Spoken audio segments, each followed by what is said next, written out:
Vous êtes-vous déjà demandé ce que vous attendiez vraiment de la vie? Pas ce que les autres attendent de vous, ni ce que les circonstances exigent, mais ce qui, au fond de votre âme, résonne avec votre véritable être? Je sais qu'avec les années, la réponse semble se cacher de plus en plus, n'est-ce pas? Elle s'éloigne de plus en plus, comme un écho que vous essayez d'atteindre, mais qui, lorsque vous vous en approchez, se dissout dans le lointain. Vous n'êtes pas seul. Nous tous, à un moment donné de notre vie, nous nous retrouvons perdus dans ce vide, dans la recherche incessante de quelque chose qui nous comble, quelque chose qui nous fait nous sentir vraiment vivants. Nous sommes ici, marchant dans ce monde, mais une partie de nous semble toujours avoir un temps de retard, comme si nous n'étions pas totalement présents, comme si nous réagissions toujours au lieu de créer notre propre réalité. Et c'est là la clé, la question centrale. Réagissons-nous à la vie ou vivons-nous vraiment? Georges Gurdjieff, le grand maître de sagesse, disait que l'homme vit dans un état de sommeil profond, réagissant automatiquement aux situations, comme s'il était une marionnette, prisonnier de ses habitudes, de ses réponses prédéterminées. Il croyait que la véritable liberté ne pouvait être atteinte que lorsque nous devenions conscients de nos actions, de nos pensées, de nos émotions. Mais cela exige quelque chose de nous, quelque chose de profond et de douloureux, la nécessité de se réveiller. Et se réveiller est quelque chose qui fait mal, car cela exige de sortir de sa zone de confort, de détruire les anciens schémas qui, aussi toxiques soient-ils, nous offrent un faux sentiment de sécurité. Je sais que vous avez déjà ressenti ce poids. Ce poids qui vient avec la routine, avec les attentes de la société, avec les années qui passent, et vous rend de plus en plus sceptique, de plus en plus fatigué. Quand vous regardez en arrière, vous avez l'impression que la vie vous file entre les doigts, que le temps passe, sans que vous puissiez vraiment vivre au sens plein du terme. Vous êtes-vous déjà demandé si c'était la vie que vous aviez choisie ou si c'était une vie imposée par des pressions extérieures qui vous ont conduit à prendre des décisions basées sur la peur, les attentes des autres ou le besoin d'appartenance? Soyons honnêtes un instant. Avez-vous vécu la vie que vous vouliez vraiment ou avez-vous vécu la vie que vous pensiez que les autres attendaient de vous? Que ressentez-vous au fond de votre âme lorsque vous regardez les années qui ont passé? Ne vous y trompez pas. Cette question est douloureuse, mais elle est nécessaire. Si vous avez 35, 45, 50 ans ou plus, vous savez de quoi je parle. La jeunesse est révolue et l'avenir commence à peser comme une ombre, mais le présent reste votre plus grand défi. Vous vous sentez peut-être dans une impasse, avec un vide grandissant en vous que vous ne parvenez à combler avec rien. Vous avez essayé tant de choses, emprunté tant de chemins, mais rien ne semble vraiment vous toucher profondément, n'est-ce pas? Je vous comprends. Je sais ce que c'est que de sentir que la vie est passée, ne laissant que des traces et des promesses vides. Je sais ce qu'est la mélancolie qui accompagne l'âge, comme la nostalgie de quelque chose que nous ne savons pas nommer et la peur de ce qui va arriver. Mais malgré tout, il y a quelque chose en vous, une étincelle, qui refuse de disparaître. Et c'est là le point crucial de votre parcours. Vous êtes toujours en quête, parce qu'au fond, vous savez qu'il y a quelque chose de plus grand, de plus profond, qui attend d'être découvert. La question est, êtes-vous prêt pour la transformation? Le monde vous dit d'avancer, d'agir, de combler les vides avec des distractions, avec le travail, avec les enfants, avec les relations. Tout cela est important, certes, mais c'est aussi une façon de fuir. Georges Gurdjieff a dit que tant que nous ne prendrons pas conscience, nous continuerons à être esclaves des forces extérieures, manipulés par nos réactions automatiques, par ce qu'on nous a appris à vouloir. Et ce n'est pas une vie, c'est de la survie. Je sais ce que vous ressentez, car vous vous êtes déjà trouvé à ce point de rupture, où la réponse semble être quelque part hors de portée. Vous vous sentez épuisé, fatigué d'être ce que les autres attendent de vous, fatigué de vivre pour les autres. C'est presque comme si, malgré tous vos efforts, vous ne parveniez pas à sortir de cette prison invisible qui s'est construite au fil des ans. Et le pire, peut-être, c'est de savoir que vous êtes l'auteur de cette prison, même sans le vouloir. Mais voici la vérité la plus profonde que vous devez entendre. Vous n'avez pas à continuer ainsi. Vous avez le pouvoir de rompre avec ces schémas, de vous réveiller du sommeil profond qui vous maintient prisonnier de ces réactions automatiques. Cela ne signifie pas que vous devez abandonner tout ce qui est important pour vous. Cela ne signifie pas renoncer à vos responsabilités, mais cela signifie prendre les rênes de votre vie, redevenir le créateur, et non plus seulement le réactif. Et ce réveil commence par une étape simple mais puissante. Choisir de devenir conscient du moment présent. Je sais que vous vous dites, comment puis-je faire cela? Je suis tellement perdu, tellement épuisé. La réponse est plus simple que vous ne le pensez. La première étape consiste à vous permettre de vous arrêter. Arrêtez de réagir automatiquement. Arrêtez de répondre au téléphone dès la première sonnerie. Arrêtez de répondre à tous les emails dès qu'ils arrivent. Arrêtez de tout faire par simple réflexe parce que c'est nécessaire. Vous devez apprendre à vous donner de l'espace pour respirer. Si vous vous arrêtez et observez, vous vous rendrez compte que derrière chaque mouvement, chaque choix, il y a une raison profonde à vos réactions. Peut-être avez-vous peur du rejet, peut-être voulez-vous plaire, ou peut-être ne savez-vous tout simplement plus qui vous êtes sans toutes ces distractions. C'est là qu'intervient le pouvoir du silence, de la réflexion, de la solitude volontaire. Lorsque vous choisissez de laisser de la place au vide, lorsque vous choisissez de ne pas vous remplir des exigences extérieures, quelque chose commence à se produire en vous. Vous commencez à percevoir qui vous êtes vraiment, ce que vous désirez vraiment. Ce processus est difficile, car c'est là que vous trouvez votre véritable essence, quelque chose que vous avez peut-être perdu au fil des ans. Mais il est aussi profondément libérateur, car la véritable liberté ne vient pas de l'absence de responsabilité ou de la fuite du monde, mais de la capacité d'être pleinement présent et en même temps pleinement en paix avec qui vous êtes. Et comme l'enseignait Gurdjieff, cet éveil est le début de la véritable individuation, le processus qui consiste à devenir qui vous êtes vraiment, sans masque, sans les projections des autres, sans les peurs qui vous emprisonnent. Êtes-vous prêt pour cela? Êtes-vous prêt à devenir l'observateur de votre propre vie, à vous déconnecter du pilote automatique et à assumer la responsabilité de votre propre éveil? Car lorsque vous faites cela, vous commencez à comprendre que le silence, l'introspection, sont les portes vers une vie plus pleine, plus vraie, plus vôtre. Ma question est donc simple, mais profonde. Êtes-vous prêt à vous déconnecter des attentes extérieures et à vous reconnecter à vous-même? N'attendez plus, c'est le moment. L'éveil commence lorsque vous décidez, avec courage et intention, de regarder à l'intérieur de vous-même et de faire le choix de vivre la vie que vous méritez vraiment. Ce n'est pas facile, ça ne l'a jamais été, mais au final, le plus beau cadeau que vous puissiez vous offrir est votre propre liberté.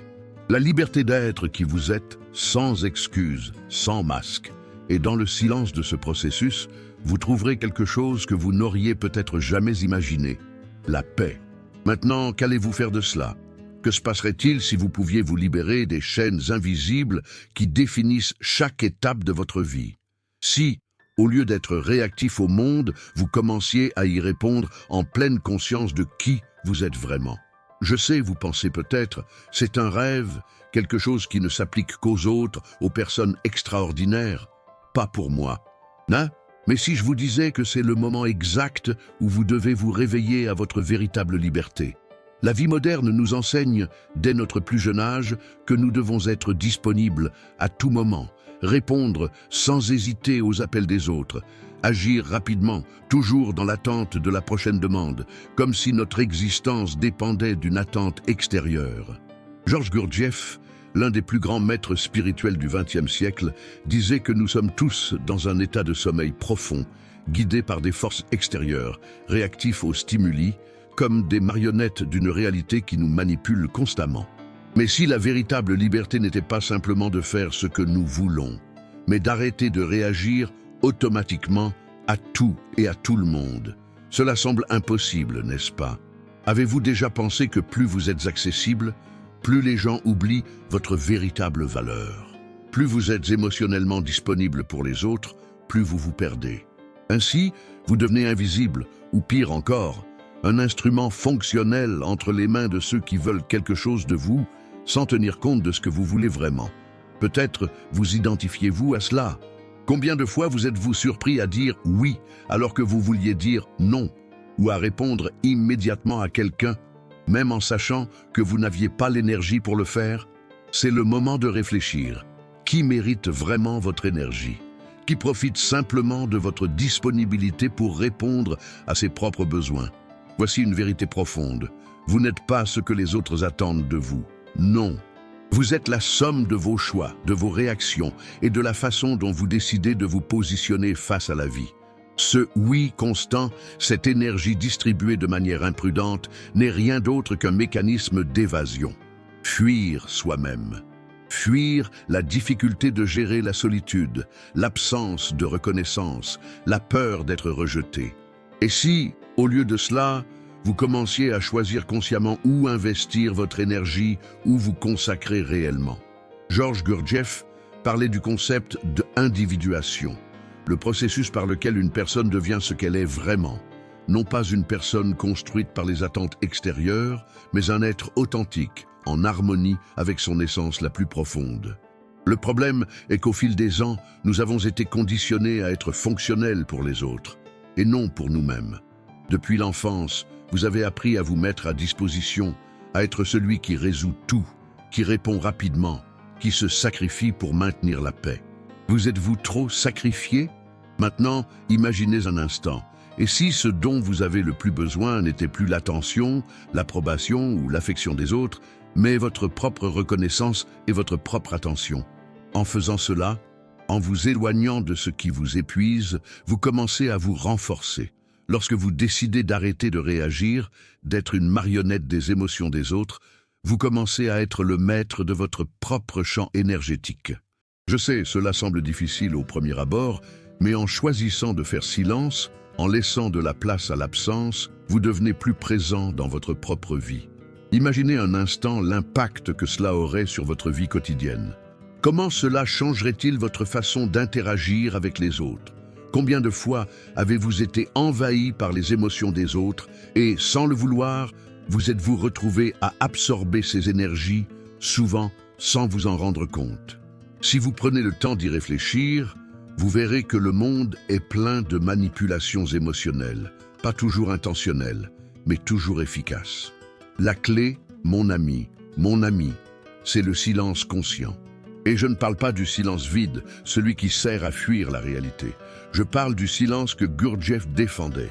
Ce silence qui vient de la conscience et non de l'apathie. Un silence qui, en réalité, est une forme de présence amplifiée. C'est ça, le pouvoir. Saviez-vous que dans les cultures anciennes, comme celle des Mongols et même dans certaines pratiques spirituelles indigènes, le silence était considéré comme l'une des formes les plus puissantes d'autosuffisance et de sagesse? Dans un monde où tout le monde veut être entendu, le silence devient la plus grande forme de résistance. Cependant, cette résistance a un prix. Chaque fois que vous commencez à vous éloigner de ce qui vous épuise, vous ressentez un sentiment d'isolement et d'inconfort. Et d'aussi douloureux que cela puisse être, c'est précisément dans cet inconfort que naît la véritable transformation. La question est maintenant, êtes-vous prêt à payer ce prix? Regardons l'autre côté de la médaille. Lorsque vous commencez à vous rendre inaccessible de manière consciente, vous commencez à créer de nouveaux modèles de relations. Certaines personnes s'éloigneront, certaines se sentiront dévalorisées, car elles n'auront plus la garantie que vous serez toujours là. Et c'est l'un des plus grands défis de ce parcours, la peur du rejet. Lorsque vous fixez des limites, vous êtes inévitablement confronté à vos propres peurs d'être abandonné, d'être incompris. Que se passe-t-il lorsque vous dites non à quelque chose à quoi vous avez toujours dit oui? Que se passe-t-il lorsque, pour la première fois, vous dites « je me suffis à moi-même » ? Maintenant, réfléchissez à ceci. Avez-vous déjà pris le temps de réfléchir à la façon dont vos réactions, vos réponses automatiques façonnent l'environnement qui vous entoure? Combien de fois vous êtes-vous surpris à dire quelque chose de manière impulsive pour ensuite le regretter en réalisant que votre réaction était motivée par la peur ou le besoin de plaire? Et que se passerait-il si vous choisissiez, pour la première fois, de ne pas réagir? Chaque fois que vous donnez une partie de votre énergie à quelque chose ou à quelqu'un sans en avoir conscience, vous vous éloignez de qui vous êtes vraiment. La question qui se pose est la suivante. Qui va assumer la responsabilité de votre énergie? Qui va prendre soin de vous si vous ne commencez pas par prendre soin de vous-même? Je veux vous provoquer à réfléchir à quelque chose de profond maintenant.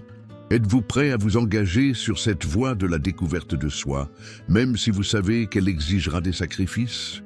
Êtes-vous prêt à choisir votre paix, même si cela signifie vous éloigner d'anciens schémas de comportement qui, aussi confortables soient-ils, vous maintiennent en otage? Êtes-vous prêt à laisser tomber les masques et à affronter votre essence sans crainte? Je sais que la réponse ne vient pas du jour au lendemain. Mais qu'est-ce qui vous empêche de commencer dès maintenant? Qu'est-ce qui vous empêche de faire ce premier pas vers la liberté? Peu importe que vous ayez 35, 50 ou 65 ans. Ce qui compte, c'est que vous vous reconnaissiez comme quelqu'un capable de se transformer. Et en choisissant votre propre vérité, vous vous rendrez compte que la douleur qui semble si forte aujourd'hui se transformera bientôt en quelque chose d'étonnamment libérateur. Maintenant, partagez avec moi. Qu'est-ce qui vous retient le plus à ce moment de votre vie? Qu'est-ce qui vous empêche de faire ce mouvement, de faire ce premier pas vers l'éveil à votre propre liberté? Dans les commentaires, je veux savoir ce que vous en pensez. Ensemble, créons cet espace de transformation. Car lorsque vous choisissez de vous taire devant le monde, vous commencez à parler à votre âme. Et c'est le seul dialogue qui compte vraiment. Et maintenant, êtes-vous prêt à faire le prochain pas? Peut-être avez-vous ressenti le poids de ces mots. Peut-être que quelque chose en vous a bougé, un appel subtil, une intuition grandissante qu'il est temps de changer, de se transformer. Mais, comme tout dans la vie, les mots ne sont que des graines. Ce qui compte vraiment, c'est ce que vous en faites. Avez-vous déjà pris le temps de réfléchir à tout ce que vous avez donné aux autres, comme si vous étiez une source inépuisable, toujours prête à se déverser, toujours disponible pour répondre, pour prendre soin, pour faire plaisir? Mais que vous reste-t-il? Que reste-t-il après tant de oui donnés automatiquement, sans même vous demander d'où vient ce besoin constant de vous montrer disponible? Et c'est exactement là que commence la transformation. Au moment où vous refusez de suivre le flux automatique, au moment où vous décidez d'être véritablement responsable de votre énergie. Lorsque Georges Gurdjieff parlait du concept d'individuation, il nous invitait à sortir de l'état de sommeil profond dans lequel la plupart d'entre nous vivons.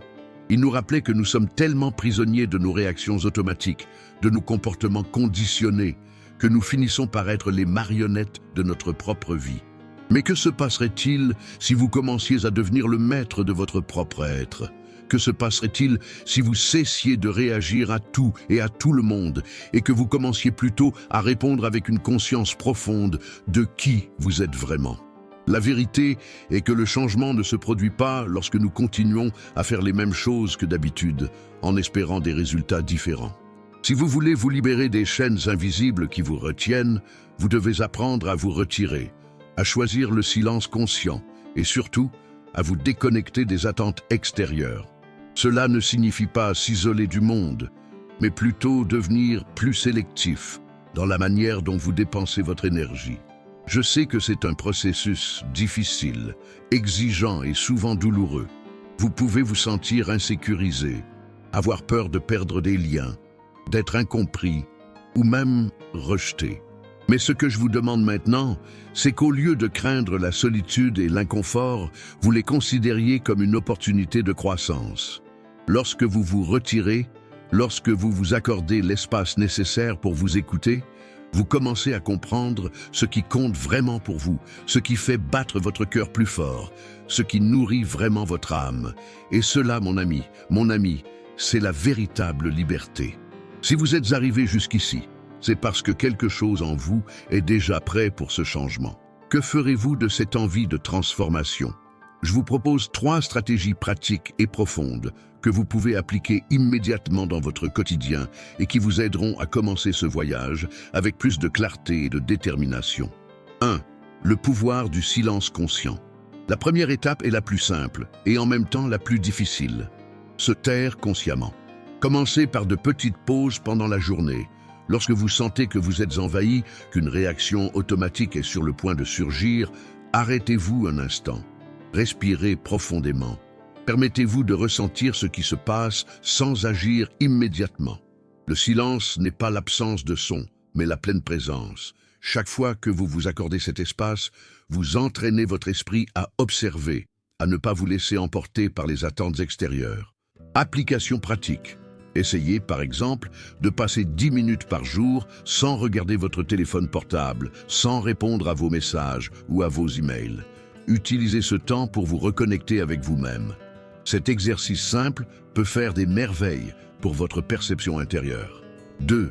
Fixez des limites claires et saines. Vous n'êtes pas obligé de plaire à tout le monde. Vous n'avez pas besoin d'être disponible à tout moment pour n'importe qui. Fixer des limites saines est une forme de respect envers vous-même. Que voulez-vous et de quoi avez-vous vraiment besoin? Quelles sont vos priorités? Quels engagements pouvez-vous commencer à mettre de côté pour vous concentrer davantage sur ce qui compte vraiment pour votre évolution? Application pratique. Choisissez un domaine de votre vie dans lequel vous avez l'impression de vous être trop investi. Il peut s'agir d'une relation, d'une activité ou même d'un engagement professionnel. Dites non de manière honnête et gentille, sans culpabilité. Ce non sera un oui pour vous. Et ce simple fait d'établir des limites vous apportera plus de force et de clarté émotionnelle. 3. Cultivez la compassion et le soin de soi. Il est très facile de se perdre en essayant de répondre aux besoins des autres et de s'oublier soi-même. La transformation commence par un regard plus aimant sur qui vous êtes. Pratiquez activement le soin de soi, qu'il soit émotionnel, spirituel ou physique. Réservez des moments pour vous, pour prendre soin de votre corps, de votre esprit, de votre âme. N'oubliez pas que vous n'êtes pas une ressource infinie et que, pour pouvoir donner au monde, vous devez d'abord vous remplir d'amour et d'énergie positive. Application pratique. Consacrez-vous à quelque chose qui nourrit votre âme, que ce soit lire un livre qui vous inspire, faire une promenade dans la nature ou méditer. Créez une routine quotidienne de soins personnels qui vous est sacrée. C'est investir dans votre équilibre intérieur et dans votre véritable transformation. Je sais que ces changements ne se produisent pas du jour au lendemain, mais à chaque petit pas, vous créez une nouvelle réalité pour vous-même. La véritable transformation vient de la répétition consciente de ces actes, de la construction quotidienne de ce que vous voulez être. Et n'oubliez pas, vous n'êtes pas seul dans cette démarche. En choisissant de devenir le maître de votre propre énergie, vous contribuez également à transformer le monde qui vous entoure, car lorsque vous changez, tout autour de vous commence à changer. Maintenant, laissez-moi vous poser une dernière question. Êtes-vous prêt à vivre la vie que vous méritez, ou allez-vous continuer à laisser les autres décider à votre place? Êtes-vous prêt à vous retirer de la scène et à observer le jeu sous un nouvel angle? Le choix vous appartient. Si cette vidéo vous a touché, si ces mots ont résonné profondément en vous, abonnez-vous à la chaîne, aimez la vidéo et partagez vos expériences dans les commentaires. Je veux savoir ce que vous en pensez. Que pensez-vous du silence conscient? Comment gérez-vous votre énergie? Ensemble, nous pouvons créer une communauté qui se soutient et grandit, qui choisit la véritable liberté et la transformation intérieure. Merci d'être là. À bientôt dans la prochaine vidéo.